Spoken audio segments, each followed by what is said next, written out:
پیالہ اس اللہ والے کو پلاتا ہے تو اللہ کا شکر ادا کرتا ہے، وہاں صبر کرتا ہے، یہاں اپنے رب کا شکر ادا کرتا ہے۔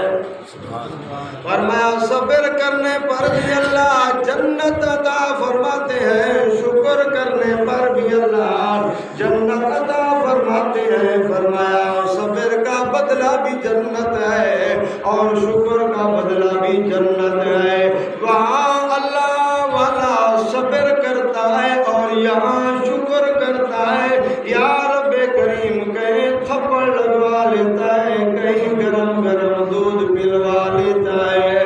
وہ میاں بیوی دونوں چلے جاتے ہیں، اپنے گھر کے اندر پہنچتے ہیں۔ فرمایا یہ مرد سیڑھی کے اوپر چڑھنے لگتا ہے، اتنا دیر کے اندر گرتا ہے، زمین کے اوپر آتا ہے۔ فرمایا گردن ٹوٹ جاتی ہے، دم نکل جاتا ہے، یہاں مر جاتا ہے۔ تو اس کی بیوی جو ہے وہ کہنے لگتی ہے کسی اللہ والے کے ساتھ ملاقات ہوئی تھی، اس نے اس کو تھپڑ مارا تھا، مجھے یوں معلوم ہوتا ہے کہ اس اللہ والے نے بد دعا دی ہوگی۔ فرمایا کچھ آدمی اس اللہ والے کے پاس آتے ہیں اور اس کو کہنے لگتے ہیں آپ نے بد دعا کی۔ فرمایا میں نے بد دعا نہیں کی، میں نے تو صبر کیا ہے۔ فرمایا اس کو جس کے ساتھ محبت تھی، یعنی اپنی بیوی کے ساتھ اس کو محبت تھی، فرمایا جس کے ساتھ اس کو محبت تھی، اس کے دوست نے مجھے تھپڑ مار دیا اور میرے دوست نے اس کی گردن کو توڑ دیا۔ فرمایا صبر انسان کر لے تو حدیث پاک کے اندر آتا ہے صبر والوں کا بدلہ اللہ آپ خود لیتا ہے۔ جو آدمی صبر کرتا ہے تو فرمایا صبر والوں کا بدلہ اللہ خود آپ لیتے ہیں۔ فرمایا آدمی اگر صبر نہ کرے، یوں الجھ پڑے، کسی کے ساتھ لڑ پڑے، تو فرمایا پھر اللہ رب العزت ان دونوں کو چھوڑ دیتے ہیں۔ اللہ رب العزت فرماتے ہیں آپ جانیں اور آپ کا کام جانیں۔ تو اگر لڑائی ہو جاتی ہے، جھگڑا ہو جاتا ہے، کوئی معاملہ ہو جاتا ہے، تو جو آدمی جو شخص صبر کرتا ہے تو اللہ کے نبی فرماتے ہیں صبر والوں کا بدلہ خود اللہ آپ لیتا ہے۔ فرمایا اگر انسان کو کوئی تکلیف پہنچے، انسان کو کوئی صدمہ پہنچے، انسان کو کوئی دکھ پہنچے، تو فرمایا اس صدمے کے اوپر اس کو صبر کرنا چاہیے۔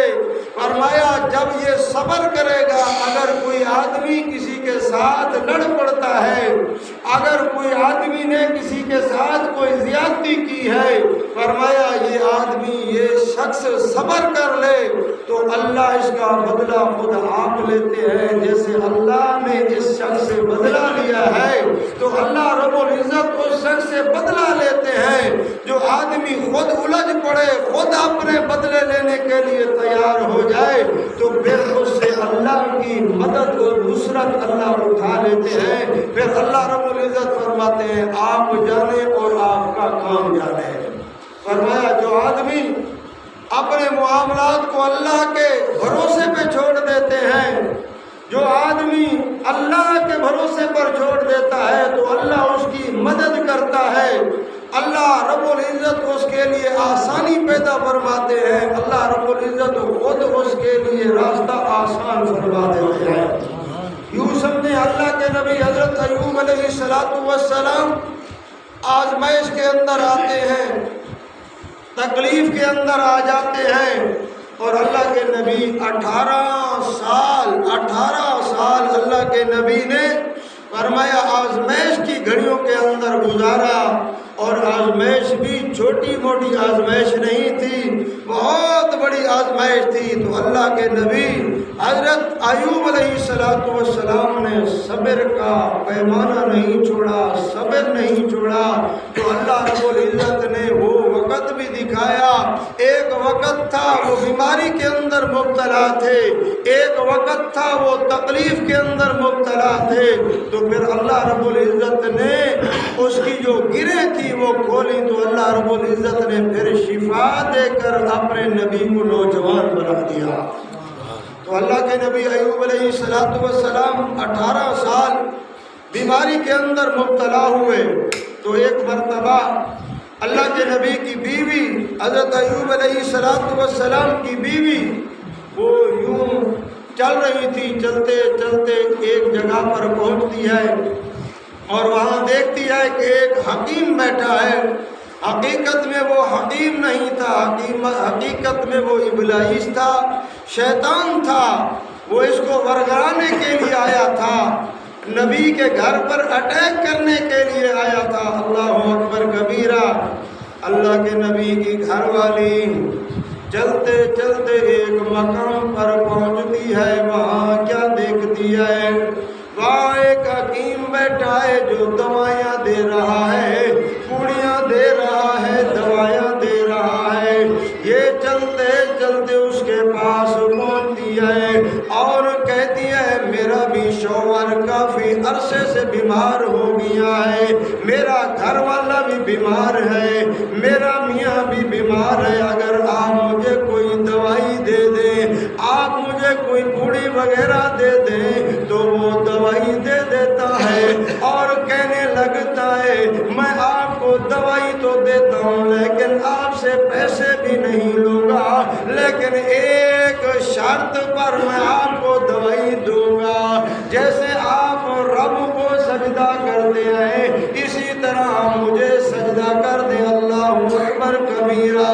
وہ نبی کی گھر والی تھی، نبی کی بیوی تھی، وہ کہنے لگی میں اپنے شوہر سے پوچھوں گی، اپنے گھر والے سے پوچھوں گی، اپنے خاوند سے پوچھوں گی۔ اللہ اکبر کبیرہ۔ فرمایا سجدہ تو اللہ کا ہے، کہ انسانوں کا حق نہیں ہے، سجدہ مخلوق کا حق نہیں ہے، سجدہ صرف اور صرف میرے اللہ کا حق ہے۔ اللہ اکبر کبیرہ۔ ایک روایت کے اندر آتا ہے وہ کہنے لگا میں آپ کو دوائی دیتا ہوں، آپ کو پڑیا دیتا ہوں، یہ لے جاؤ، اور یوں کہنا کہ شفا حکیم نے دی ہے۔ فرمایا شفا حکیم نہیں دیتا، شفا ڈاکٹر نہیں دیتا، شفا دینے والی اللہ کی ذات ہوتی ہے۔ شفا کون دیتا ہے؟ شفا اللہ دیتا ہے۔ مرض بھی آتی ہے اور شفا جب ملتی ہے تو اللہ کی طرف سے ملتی ہے۔ فرمایا شفا دینے والی اللہ کی ذات ہے۔ جب انسان گولی کھاتا ہے، پڑیا کھاتا ہے، دوائی کھاتا ہے، تو فرمایا یہ دوائی رب سے پوچھتی ہے ربا اثر کروں یا نہ کروں؟ اگر میرا رب اجازت دیتا ہے تو دوائی اثر کرتی ہے، ورنہ دوائی بھی اثر نہیں کرتی۔ کتنے مریض ہیں جو چار پائیوں پہ پڑے ہوئے ہیں، ان کی زندگیاں بیماری کے اندر گزر چکی ہیں، جوانی بیماری کے اندر گزر چکی ہے، لیکن گولی بھی کھا رہے ہیں، پڑیا بھی کھا رہے ہیں، دوائی بھی کھا رہے ہیں، ڈاکٹر بڑے بڑے پروفیسروں سے وہ علاج کروا رہے ہیں، لیکن شفا نہیں مل رہی۔ تو فرمایا شفا دینے والی اللہ کی ذات ہوتی ہے، اللہ کے سوا کوئی شفا نہیں دے سکتا۔ تو ایک روایت کے اندر آتا ہے وہ ابلیس شیطان کہنے لگا کہ آپ نے یوں کہنا ہے کہ شفا حکیم نے دی۔ علماء کرام نے لکھا ہے کہ یہ شرکیہ جملہ ہے۔ اگر یوں انسان کہہ دے کہ فلاں ڈاکٹر نے، فلاں حکیم نے مجھے شفا دی، یا فلاں تعویذ والے نے مجھے شفا دی، تو فرمایا یہ شرک کا جملہ ہے۔ ہم یوں کہہ سکتے ہیں میں نے دوائی لی ہے تو شفا میرے رب کریم نے دی ہے، میں نے کسی سے دعا کرائی ہے تو شفا میرے رب کریم نے دی ہے۔ بہرحال روایت کے اندر آتا ہے کہ وہ کہنے لگا آپ نے یوں کہنا ہے کہ شفا حکیم نے دی ہے، اور دوسری روایت کے اندر آتا ہے وہ کہنے لگا میں آپ کو دوائی دیتا ہوں، پڑیا دیتا ہوں، لیکن آپ جیسے رب کو سجدہ کرتے ہیں اسی طرح مجھے بھی سجدہ کریں۔ کیا کریں؟ اسی طرح مجھے سجدہ کرے تو یہ نبی کی گھر والی تھی اللہ اکبر کبیرہ، وہ کہنے لگی ہم نے آج تک کسی انسان کے ساتھ یہ نہیں دیکھا کہ انسان کو سجدہ کرے، انسان کے آگے جھکے۔ کبھی میرے شوہر نے، کبھی میرے خاوند نے، میرا شوہر اللہ کا نبی ہے، میرا خاوند اللہ کا پیغمبر ہے، اس نے ہمیں یہ تعلیم نہیں دی، کبھی یہ نہیں بتایا کہ انسانوں کو بھی سجدہ کیا جاتا ہے۔ میرے شوہر تو ہمیشہ یوں کہتے رہتے ہیں لا الہ الا اللہ، اللہ کے سوا کوئی معبود نہیں، اللہ کے سوا کوئی مسجود نہیں، عبادت بھی اللہ کی، سجدہ بھی اللہ کا، اللہ اکبر کبیرہ۔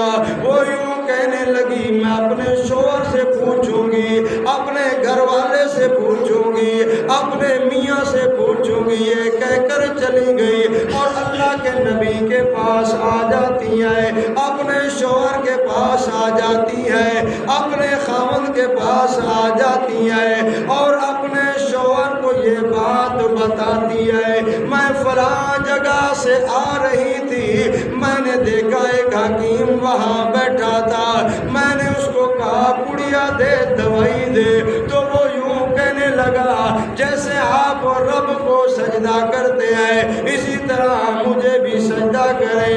آج میں نے لوگوں کو دیکھا ہے وہ خالق کو چھوڑ کر مخلوق کو سجدہ کر رہے ہیں، خالق کو چھوڑ کر قبروں کو سجدہ کر رہے ہیں، رب کریم کو چھوڑ کر مخلوق کو سجدہ کر رہے ہیں، کوئی پتھروں کو سجدہ کر رہا ہے، کوئی جانوروں کو سجدہ کر رہا ہے، کوئی درختوں کو سجدہ کر رہا ہے، کوئی قبروں کو سجدہ کر رہا ہے۔ میرے بھائی یہ سجدہ کرنا حرام ہے، فرمایا سجدہ صرف اللہ کا حق ہے، سجدہ صرف پیدا کرنا والے کا حق ہے۔ تو وہ اپنے گھر والے کو، اپنے شوہر کو یہ بات بتاتی ہے اور میں آپ کو کتاب دکھاتا ہوں، جب اللہ کے پیغمبر کو یہ بات کرتی ہے کہ اس نے یوں بولا ہے جیسے انسان جیسے اللہ کو سجدہ کرتے ہو اسی طرح مجھے بھی سجدہ کرو، تو میں نے یہ کہا میں اپنے گھر والے سے پوچھوں گی۔ تو اللہ کے پیارے پیغمبر ایوب علیہ السلام ناراض ہو جاتے ہیں، تو پیغمبر کی بیوی تھی، تو نبی کی بیوی تھی، تو نے یہ کیوں کہا کہ میں گھر والے سے پوچھ کر بتاؤں گی؟ تو اللہ کے نبی ایوب علیہ السلام فرمایا اپنی بیوی کے اوپر غصہ کرتے ہیں اور یوں بولتے ہیں میں آپ کو 100 لکڑ ماروں گا جب اللہ مجھے شفا دیں گے۔ کیا بولا؟ میں آپ کو 100 لکڑ ماروں گا جب اللہ مجھے شفا دیں گے۔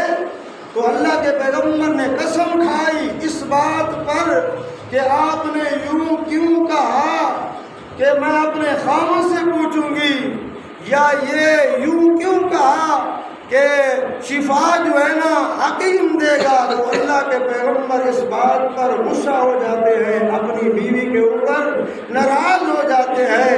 ہمیں نبی سبق دے رہے ہیں، پیغمبر سبق دے رہے ہیں کہ سجدہ صرف اللہ کو ہوتا ہے۔ فرمایا ہم یہ برداشت نہیں کر سکتے، ایک مومن یہ بات برداشت نہیں کر سکتا، پیغمبر یہ بات برداشت نہیں کر سکتا، رسول یہ بات برداشت نہیں کر سکتا جو شرکیہ جملہ ہو۔ تو اللہ کے پیغمبر حضرت ایوب علیہ السلام بولتے ہیں، قسم اٹھاتے ہیں جب اللہ مجھے شفا دے گے تو میں آپ کو کتنی 100 لکڑ ماروں گا، 100 لکڑ ماروں گا۔ میں اپنے مضمون پر آ جاتا ہوں، جب اللہ آسانی فرماتے ہیں تو اللہ راہیں خود بخود نکال دیتے ہیں، جب اللہ آسانی پر آتے ہیں تو اللہ انسان کو راستہ بھی خود بتاتے ہیں۔ اللہ اکبر کبیرہ۔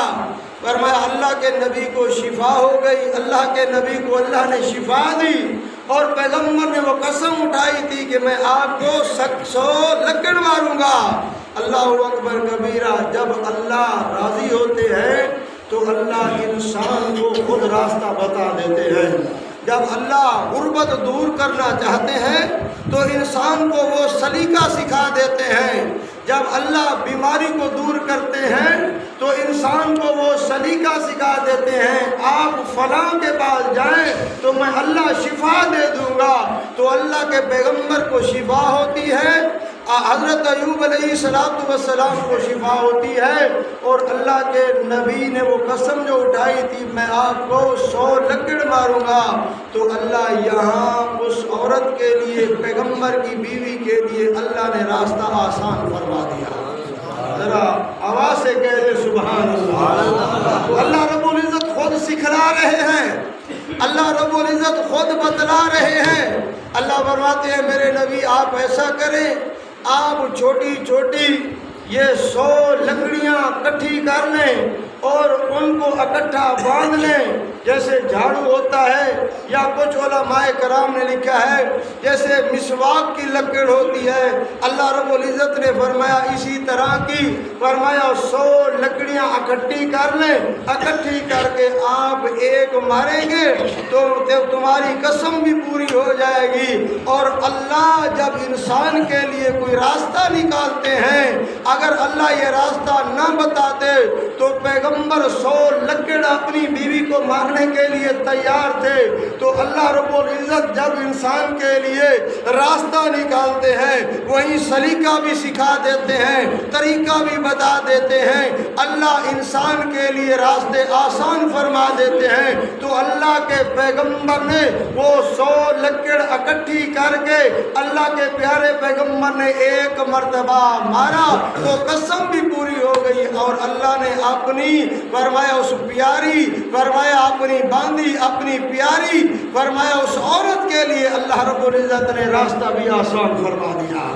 تو فرمایا جب مصیبت پہنچتی ہے، پریشانی پہنچتی ہے تو آپ یوں طویل گنڈو کی طرف زیادہ متوجہ نہ ہویا کرے، اللہ کی طرف زیادہ متوجہ ہویا کرے۔ جب اللہ کی طرف ہم متوجہ ہوں گے، جب اللہ کی طرف ہم رجوع کریں گے، جب اللہ کی طرف ہم گر گرا کر سجدہ ریز ہوں گے تو میرے مالک نے جب بھی ہمیں شفا دینی ہوگی میرے رب کریم ہمارے لیے راستہ آسان فرما دیں گے۔ ہمارے لیے رب کریم خود بخود آسانی والا راستہ جو ہے نا اللہ رب العزت تجوید فرما دیں گے، ہمارے ذہن کے اندر ڈال دیں گے۔ اللہ اکبر کبیرہ۔ یوں علماء کرام نے لکھا ہے کہ فرمایا اللہ رب العزت نے امت محمدیہ کے لیے بہت ہی آسانیاں پیدا فرما دی ہیں۔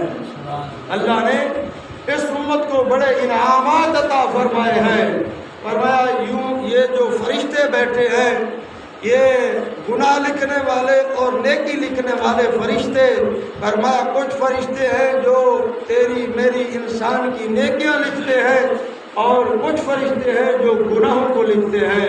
تو علماء کرام نے یہاں ایک بات لکھی ہے، جب اللہ آپ کو امت محمدیہ کو معاف کرنے کے لیے آتے ہیں تو فرمایا اللہ نے امت محمدیہ کے لیے یہ راستہ بھی آسان فرما دیا ہے۔ اگر دکھ و تکلیف ہو تو صبر کا دامن نہیں چھوڑنا، اللہ قیامت کے دن آپ کے لیے راستہ جنت کا راستہ آسان فرما دیں گے۔ اللہ رب العزت آپ کو جنت کی ٹھنڈی ٹھنڈی ہوائیں نصیب فرمائیں گے۔ تو حدیث پاک کے اندر آتا ہے، علماء کرام نے لکھا ہے فرشتے نیکیاں بھی لکھ رہے ہیں اور گناہ بھی لکھ رہے ہیں، اور جو فرشتے گناہ لکھ رہے ہیں اللہ ان کی ڈیوٹی تبدیل نہیں فرماتے۔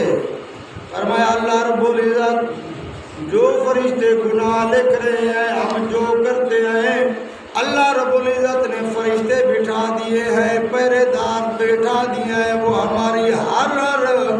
ہمارے ہر برائی والے کام کو لکھ رہے ہیں۔ انسان چھپ کر گناہ کرتا ہے، انسان دور ہو کر گناہ کرتا ہے، انسان لوگوں سے اوجھل ہو جاتا ہے، انسان نہیں دیکھتے لیکن رب کریم دیکھ رہے ہوتے ہیں، میرا خالق دیکھ رہا ہوتا ہے، میرا مالک دیکھ رہا ہوتا ہے، میرا رب کریم دیکھ رہے ہوتے ہیں۔ اللہ اکبر کبیرہ، فرمایا جو فرشتے گناہ لکھتے ہیں اللہ ان کی ڈیوٹی تبدیل نہیں فرماتے، جو فرشتے ثواب لکھ رہے ہیں، جو فرشتے نیکیاں لکھ رہے ہیں اللہ ان کی روزانہ ڈیوٹی تبدیل فرماتے ہیں۔ علماء کرام نے لکھا ہے اللہ رب العزت یوں کیوں کر رہے ہیں، جو گناہ لکھ رہا ہے وہ ایک فرشتہ ہے، بس وہی گناہ لکھ رہے ہیں۔ فرمایا جب تک انسان زندہ رہتا ہے یہ لکھتے رہتے ہیں، اور جو انسان نیکی کرتا ہے اللہ رب العزت اس کے لیے روزانہ فرشتے تبدیل فرماتے ہیں۔ آج ایک فرشتہ آیا، یہ آپ کی نیکیاں لکھ کر چلا گیا، پھر اگلا دن آتا ہے اور فرشتہ آ جاتا ہے۔ جتنے انسان جتنے دن زندگی رہتا ہے، جتنے دن زندہ رہتا ہے، فرمایا نیکی لکھنے والے فرشتے اتنے تبدیل ہوتے ہیں۔ علماء کرام نے لکھا ہے اس کے اندر اللہ نے حکمتیں رکھی ہیں، اللہ حکیم بھی ہے، اللہ خبیر بھی ہے، اللہ بصیر بھی ہے، اللہ رازق بھی ہے۔ اللہ رب العزت نے یہاں حکمتیں رکھی ہیں۔ فرمایا جب قیامت کا دن ہوگا، میدان محشر ہوگا، تے امت محمد کے گناہوں کو لکھنے والا ایک فرشتہ ہوگا اور ثواب لکھنے والے اتنے فرشتے ہوں گے جتنا دن انسان یہاں اللہ کی دھرتی پر رہا ہے۔ فرمایا اتنا فرشتے ہوں گے تو گواہی دینے والا ایک فرمایا گناہوں کی گواہی دینے والا ایک فرشتہ ہوگا اور ثواب کی گواہی دینے والے سینکڑوں اور ہزاروں فرشتے ہوں گے۔ اللہ رب العزت فرمائیں گے ادھر دیکھو جمہوریت کھڑی ہے، ادھر دیکھو یہ ہزاروں کی تعداد کے اندر، سینکڑوں کی تعداد کے اندر یہ فرشتے کھڑے ہوئے ہیں جو نیکیوں کے گواہ ہیں اور گناہوں کو لکھنے والے جو ہیں یہ فرمایا بس وہی ٹیم تھی جو اللہ نے پہلے دن سے اللہ رب العزت نے ان کی ڈیوٹی لگائی تھی، تو اللہ رب العزت فرمایا یہ زیادہ ہوں گے۔ اللہ ان کی گواہی کو قبول فرما کر اللہ امت محمدہ کے لوگوں کو جنت نصیب فرمائیں گے۔ اللہ رب العزت امت محمدہ کے لوگوں کو جنت نصیب فرمائیں گے۔ فرمایا صبر کا دامن نہیں چھوڑنا۔ علماء کرام نے لکھا ہے فرمایا جو آدمی صبر کا دامن پکڑتا ہے اللہ اس کی نصرت اور مدد خود کرتے ہیں۔ آپ دیکھ لیں اللہ کے نبی حضرت موسیٰ علیہ السلام جب پیدا ہوتے ہیں تو ماں کو ڈر ہوتا ہے، ماں خوف کی وجہ سے، پیغمبر کی ماں ہے، نبی کی ماں ہے موسیٰ کلیم کی، فرمایا ڈر کی وجہ سے اپنے بچے کو صندوق کے اندر رکھ کر پانی کے اندر چھوڑ دیتی ہے۔ اللہ رب العزت فرماتے ہیں آپ اس کو پانی کے اندر چھوڑ دے، دریا کے اندر چھوڑ دے، تو آپ اندازہ لگائیں جب ماں اپنے بچے کو دریا کے سپرد کر رہی ہوگی، جب ماں اپنے بچے کو پانی کے اندر چھوڑ رہی ہوگی تو ماں کو کتنا صدمہ پہنچا ہوگا، لیکن رب کی رضا پر راضی تھی، اس نے واویلا نہیں کیا، اپنا گریبان چاک نہیں کیا، ماتم نہیں کیا، رب کی رضا پر راضی تھی اور صبر کے ساتھ اپنی زندگی گزار رہی تھی۔ تو اللہ رب العزت فرماتے ہیں آپ جس پانی کے اندر اس کو چھوڑ رہی ہیں اس کے اندر میں اس کی حفاظت کروں گا، میں رب خود حفاظت کروں گا۔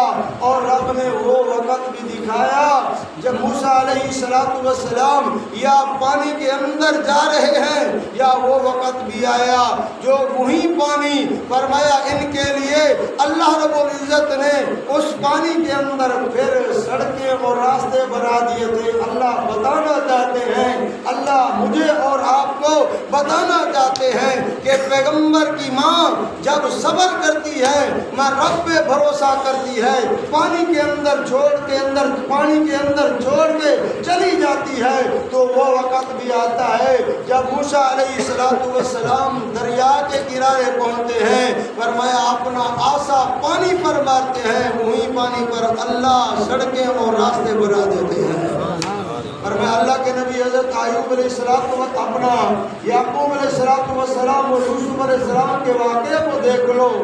علماء کرام نے لکھا ہے جب اللہ کے نبی یوسف علیہ السلام کو کنویں کے اندر ڈالا گیا تو یوسف علیہ السلام کے بھائی وہی قمیض اپنے بھائی کا جو اتارا تھا وہ اپنے باپ کے ساتھ باپ کے پاس لے جاتے ہیں، تو باپ جب اپنے بیٹے کی قمیض کو دیکھتا ہے تو بہت بڑا باپ کو صدمہ پہنچتا ہے، بہت بڑی تکلیف پہنچتی ہے، صدمہ پہنچتا ہے۔